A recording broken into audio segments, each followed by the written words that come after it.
Hi every one, DA அர்பன்லேருந்து ஒரு office சேர் ஒன்று வாங்கியிருக்கோம். அதோட அன்பாக்சிங் தான் இப்போ நம்ம பார்க்க போகிறோம்.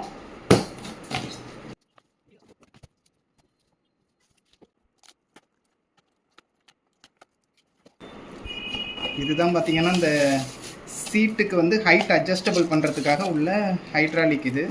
அதுக்கப்புறம் அதை மூடிக்கிறதுக்கு இந்த கவர்ஸ் எல்லாம் கொடுத்துருக்காங்க.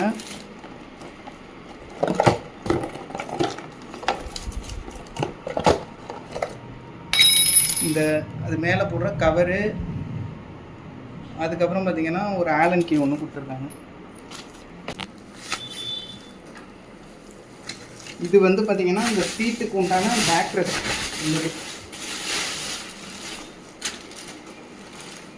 ஃபுல்லுமே பார்த்தீங்கன்னா அப்படியே ஃபிட் பண்ணி தான் வருது. நம்ம கீழே மட்டும் ஃபிக்ஸ் பண்ணால் போதுங்கிற மாதிரி தான் இருக்குது. இந்த பேஸ் யூனிட் அதோட இந்த கேஸ் லிஃப்ட் அது ஒன்று இருக்கும் கொடுத்துருக்காங்க. அதை வந்து இதில் மாட்டிட்டு இந்த சேருக்கு கீழே பார்த்தீங்கன்னா 3 ஸ்க்ரூஸ் இருக்கும். அதை ஃபிக்ஸ் பண்ணிவிட்டு தூக்கி அப்படியே வச்சோம்னாலே இந்த சேர் வந்து ஃபிக்ஸ் ஆகிடும். ரொம்ப ரொம்ப ரொம்ப சிம்பிளான ஸ்டெப்ஸ் தான் வந்து இதிலே வந்து கொடுத்துருக்காங்க. அதுக்கப்புறம் இந்த சேர் வந்து பார்த்திங்கன்னா நியர்லி 10,500 கிட்ட தான் வருது. இந்த மாதிரி lumbar support, auto lumbar support இருக்கிற மாதிரி சேர்லாம் நம்ம நார்மலாக வாங்குறதுனா 16,000 to 18,000க்கு மேலே தான் வந்து எல்லா சேரும் அவைலபிளாக இருக்குது. இந்த சேர் வந்து பார்த்திங்கன்னா ஒரு பட்ஜெட் ஃப்ரெண்ட்லின்னு கூட சொல்லலாம். இது மெட்டீரியல் வந்து யூஸ் பண்ணியிருக்கிறது பார்த்திங்கன்னா இந்த ப்ரைஸுக்கு இது கரெக்டாக இருக்குது. ரொம்ப ஹை ஸ்டாண்டர்டுன்னு சொல்ல முடியாது, ஓரளவு ஓகேயான மெட்டீரியல் தான் வந்து யூஸ் பண்ணியிருக்காங்க.